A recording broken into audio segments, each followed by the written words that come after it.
ಓಂ ಗಂ ಗಣಪತಯೇ ನಮಃ. ಹಾಯ್ ಹಲೋ ನಮಸ್ಕಾರ. Welcome to spiritual vibes YouTube channel.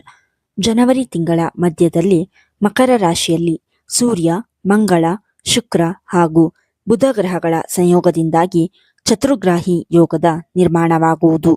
ಈ ಯೋಗದ ಸೃಷ್ಟಿಯಿಂದಾಗಿ ಯಾವ 3 ರಾಶಿಯವರಿಗೆ ವೃತ್ತಿ ಜೀವನದಲ್ಲಿ ಯಶಸ್ಸು ದೊರಕುವ ಯೋಗವಿದೆ ಎನ್ನುವ ಬಗ್ಗೆ ಸಂಪೂರ್ಣ ಮಾಹಿತಿ ಈ ವಿಡಿಯೋದಲ್ಲಿ ತಿಳಿಯೋಣ. 2026ರ ಜನವರಿ ತಿಂಗಳು ಅತ್ಯಂತ ಮಹತ್ವಪೂರ್ಣದ್ದಾಗಿದೆ. ಇದೇ ಜನವರಿ 17ರಂದು 4 ಗ್ರಹಗಳಾದ ಸೂರ್ಯ, ಶುಕ್ರ, ಮಂಗಳ ಮತ್ತು ಬುಧ ಗ್ರಹಗಳು ಮಕರ ರಾಶಿಯಲ್ಲಿ ಸಂಯೋಗಗೊಳ್ಳಲಿದೆ. ಈ ಸಂಯೋಗವು ಮಕರ ರಾಶಿಯಲ್ಲಿ ರೂಪುಗೊಳ್ಳಲಿದ್ದು, ಇದರಿಂದಾಗಿ ಚತುರ್ಗ್ರಾಹಿ ಯೋಗದ ನಿರ್ಮಾಣವಾಗಲಿದೆ. ಈ ಶುಭ ಯೋಗದ ಸೃಷ್ಟಿಯಿಂದಾಗಿ ಕೆಲವು ರಾಶಿಗೆ ಸೇರಿದ ಜನರು ತಮ್ಮ ವೃತ್ತಿ ಜೀವನ ಮತ್ತು ಸಾಮಾಜಿಕ ಜೀವನದಲ್ಲಿ ಬಹಳಷ್ಟು ಸಕಾರಾತ್ಮಕ ಬದಲಾವಣೆಗಳನ್ನು ಹೊಂದಲಿದ್ದಾರೆ. ಈ ರಾಶಿಗಳಿಗೆ ಸೇರಿದ ಜನರಿಗೆ ಉನ್ನತ ಪದವಿ ದೊರಕುವ ಯೋಗವಿದೆ ಮತ್ತು ನಿಮ್ಮ ಗೌರವ ಖ್ಯಾತಿಯಲ್ಲಿ ಸಾಕಷ್ಟು ವೃದ್ಧಿಯನ್ನು ಈ ಸಂದರ್ಭದಲ್ಲಿ ಹೊಂದುವುದರೊಂದಿಗೆ ಜೀವನದ ಬೇರೆ ಕ್ಷೇತ್ರಗಳಲ್ಲಿ ಈ 3 ರಾಶಿಗೆ ಸೇರಿದ ಜನರು ಉತ್ತಮ ಬದಲಾವಣೆಗಳನ್ನು ಹೊಂದಲಿದ್ದಾರೆ. ಆ ಅದೃಷ್ಟಶಾಲಿ 3 ರಾಶಿಗಳಲ್ಲಿ ನಿಮ್ಮ ರಾಶಿಯು ಒಂದಾಗಿದೆಯಾ ಎನ್ನುವ ಬಗ್ಗೆ ತಿಳಿದುಕೊಳ್ಳಲು ಈ ವಿಡಿಯೋವನ್ನು ತಪ್ಪದೆ ಕೊನೆಯವರೆಗೂ ನೋಡಿ. 1. ಮೇಷರಾಶಿ. ಮೇಷರಾಶಿಗೆ ಸೇರಿದ ಜನರಿಗೆ ಚತುರ್ಗ್ರಾಹಿ ಯೋಗವು ಬಹಳಷ್ಟು ಶುಭವನ್ನುಂಟು ಮಾಡಲಿದೆ. ಈ ಅವಧಿಯಲ್ಲಿ ವೃತ್ತಿ ಜೀವನಕ್ಕೆ ಸಂಬಂಧಿಸಿದಂತೆ ಸಾಕಷ್ಟು ಪ್ರಗತಿಯನ್ನು ಗಳಿಸುವರು. ಜೊತೆಗೆ ಮೇಷರಾಶಿಗೆ ಸೇರಿದ ಜನರು ಈ ಶುಭ ಯೋಗದ ನಿರ್ಮಾಣದಿಂದಾಗಿ ಉನ್ನತ ಪದವಿಯನ್ನು ಪಡೆಯುವ ಸಾಧ್ಯತೆ ಹೆಚ್ಚಾಗಲಿದೆ. ಜೊತೆಗೆ ಸೂರ್ಯ, ಶುಕ್ರ, ಮಂಗಳ ಮತ್ತು ಬುಧ ಗ್ರಹಗಳ ಸಂಯೋಗವು ಮಕರ ರಾಶಿಯಲ್ಲಿ ಸಂಭವಿಸುವುದರಿಂದ ಕೆಲಸದಲ್ಲಿ ಬದಲಾವಣೆಗಾಗಿ ಪ್ರಯತ್ನವನ್ನು ಪಡುತ್ತಿರುವ ಮೇಷರಾಶಿಗೆ ಸೇರಿದ ಜನರಿಗೆ ಈ ಅವಧಿಯಲ್ಲಿ ಯಶಸ್ಸು ದೊರಕುವ ಸಾಧ್ಯತೆ ಹೆಚ್ಚಾಗಿರುವುದು.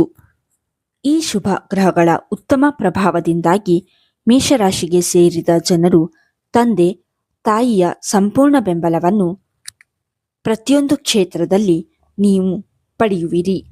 ಹಾಗೆ ವ್ಯಾಪಾರ ವ್ಯವಹಾರವನ್ನು ಮಾಡುವ ಮೇಷರಾಶಿಯವರಿಗೆ ಈ ಯೋಗದ ಸೃಷ್ಟಿಯಿಂದಾಗಿ ಅಪಾರ ಲಾಭದ ಪ್ರಾಪ್ತಿಯಾಗುವ ಸಾಧ್ಯತೆ ಇದೆ. ಜೊತೆಗೆ ಸಮಾಜದಲ್ಲಿ ನಿಮ್ಮ ಗೌರವ ಖ್ಯಾತಿಯು ಚತುರ್ಗ್ರಾಹಿ ಯೋಗದ ನಿರ್ಮಾಣದಿಂದಾಗಿ ಬಹಳಷ್ಟು ವೃದ್ಧಿಯಾಗುವ ಸಾಧ್ಯತೆಯೂ ಕೂಡ ಈ ಸಂದರ್ಭದಲ್ಲಿ ಇರುವುದು. 2. ತುಲಾರಾಶಿ. ತುಲಾರಾಶಿಗೆ ಸೇರಿದ ಜನರಿಗೆ ಚತುರ್ಗ್ರಾಹಿ ಯೋಗದ ನಿರ್ಮಾಣವು ಬಹಳಷ್ಟು ಶುಭ ಫಲಗಳನ್ನು ನೀಡುವುದು ಖಂಡಿತ.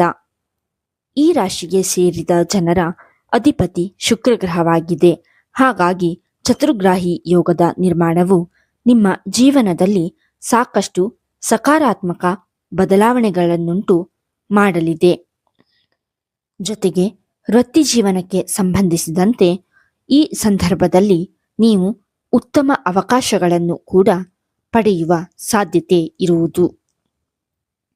ಸೂರ್ಯ, ಶುಕ್ರ, ಮಂಗಳ ಮತ್ತು ಬುಧ ಗ್ರಹಗಳ ಸಂಯೋಗದಿಂದಾಗಿ ರೂಪುಗೊಳ್ಳಲಿರುವ ಚತುರ್ಗ್ರಾಹಿ ಯೋಗದ ನಿರ್ಮಾಣದಿಂದಾಗಿ ನಿಮ್ಮ ಕೆಲಸಗಳೆಲ್ಲವೂ ಯಶಸ್ವಿಯಾಗಿ ಪೂರ್ಣಗೊಳ್ಳಲಿದೆ. ವಿಶೇಷವಾಗಿ ಕಲೆ, ಅಭಿನಯ ಮತ್ತು ಸಂಗೀತಕ್ಕೆ ಸಂಬಂಧಿಸಿದ ಕ್ಷೇತ್ರದಲ್ಲಿ ಕೆಲಸ ಮಾಡುವ ತುಲಾರಾಶಿಗೆ ಸೇರಿದ ಜನರಿಗೆ ಈ ಅವಧಿಯಲ್ಲಿ ಸಾಕಷ್ಟು ಶುಭ ಫಲಗಳ ಪ್ರಾಪ್ತಿ ಆಗುವ ಯೋಗವಿದೆ. ತುಲಾರಾಶಿಗೆ ಸೇರಿದ ಜನರು ಮನೆಯನ್ನು ಖರೀದಿಸುವ ಕನಸನ್ನು ಕಂಡಿದ್ದರೆ ಈ ಅವಧಿಯಲ್ಲಿ ನಿಮ್ಮ ಕನಸು ನನಸಾಗಬಹುದು ಮತ್ತು ಭೂಮಿಯನ್ನು ಖರೀದಿಸುವ ಯೋಗವೂ ಕೂಡ ಲಭಿಸುವುದು. ಸಾಮಾಜಿಕ ಜೀವನಕ್ಕೆ ಸಂಬಂಧಿಸಿದಂತೆ ಈ ಶುಭ ಯೋಗದ ನಿರ್ಮಾಣದಿಂದಾಗಿ ತುಲಾರಾಶಿಗೆ ಸೇರಿದ ಜನರು ಸಾಕಷ್ಟು ಸಕ್ರಿಯರಾಗಿರುವರು. 3. ಮೀನರಾಶಿ. ಮೀನರಾಶಿಗೆ ಸೇರಿದ ಜನರ ಜಾತಕದ ಲಾಭದ ಮನೆಯಲ್ಲಿ ಸೂರ್ಯ, ಶುಕ್ರ, ಮಂಗಳ ಮತ್ತು ಬುಧ ಗ್ರಹಗಳ ಸಂಯೋಗದಿಂದ ಈ ಶತ್ರುಗ್ರಾಹಿ ಯೋಗದ ನಿರ್ಮಾಣವಾಗಲಿದೆ. ಹಾಗಾಗಿ ಮೀನರಾಶಿಗೆ ಸೇರಿದ ಜನರು ಈ ಸಂದರ್ಭದಲ್ಲಿ ಹಠಾತ್ ಧನ ಲಾಭವನ್ನು ಪಡೆಯುವ ಯೋಗ ನಿರ್ಮಾಣಗೊಳ್ಳುವುದು. ಜೊತೆಗೆ ಮೀನರಾಶಿಗೆ ಸೇರಿದ ಜನರ ಆತ್ಮವಿಶ್ವಾಸದಲ್ಲಿ ಬಹಳಷ್ಟು ವೃದ್ಧಿಯು ಈ ಅವಧಿಯಲ್ಲಿ ಆಗುವುದು. ಇದರೊಂದಿಗೆ ಕೆಲಸದ ಸ್ಥಳದಲ್ಲಿ ನೀವು ಸಾಕಷ್ಟು ಸುಧಾರಣೆಯನ್ನು ಸಹ ಹೊಂದುವಿರಿ.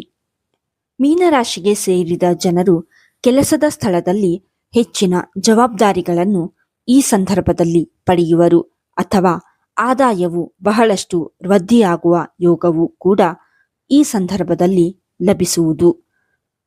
ಚತುರ್ಗ್ರಾಹಿ ಯೋಗದ ನಿರ್ಮಾಣದಿಂದಾಗಿ ಮೀನರಾಶಿಗೆ ಸೇರಿದ ಜನರು ಸಾಕಷ್ಟು ಉತ್ಸಾಹದಿಂದಿರುವರು ಮತ್ತು ಹೊಸ ವಿಚಾರಗಳನ್ನು ಕಲಿಯಲು ಈ ಅವಧಿಯಲ್ಲಿ ಹೆಚ್ಚು ಪ್ರಯತ್ನಿಸುವ ಸಂಭವವಿದೆ.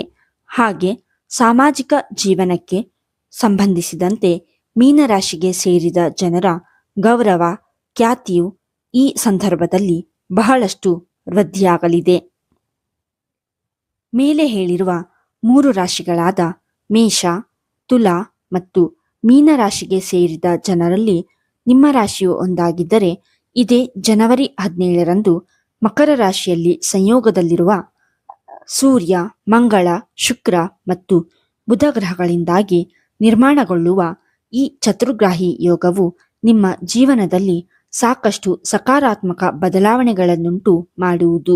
ಹಾಗೆ ವೃತ್ತಿ ಜೀವನದಲ್ಲಿ ಅಪಾರ ಯಶಸ್ಸು ದೊರಕುವುದರೊಂದಿಗೆ ನಿಮ್ಮ ಸುಖ, ಸಮೃದ್ಧಿ, ಧನ, ಸಂಪತ್ತು, ಗೌರವ, ಖ್ಯಾತಿ ಹೀಗೆ ಎಲ್ಲವೂ ವೃದ್ಧಿಯಾಗುವ ಯೋಗ ಕೂಡ ಲಭಿಸುವುದು. ಈ ವಿಡಿಯೋ ನಿಮಗೆ ಇಷ್ಟವಾಗಿದ್ದಲ್ಲಿ ಲೈಕ್ ಮಾಡಿ, ಶೇರ್ ಮಾಡಿ ಮತ್ತು ಕಮೆಂಟ್ ಮಾಡಿ. ಹಾಗೆಯೇ ಇನ್ನೂ ಹೆಚ್ಚಿನ ವಿಡಿಯೋಗಳಿಗಾಗಿ ನಮ್ಮ ಚಾನಲನ್ನು ಸಬ್ಸ್ಕ್ರೈಬ್ ಮಾಡಿ. ಧನ್ಯವಾದಗಳು.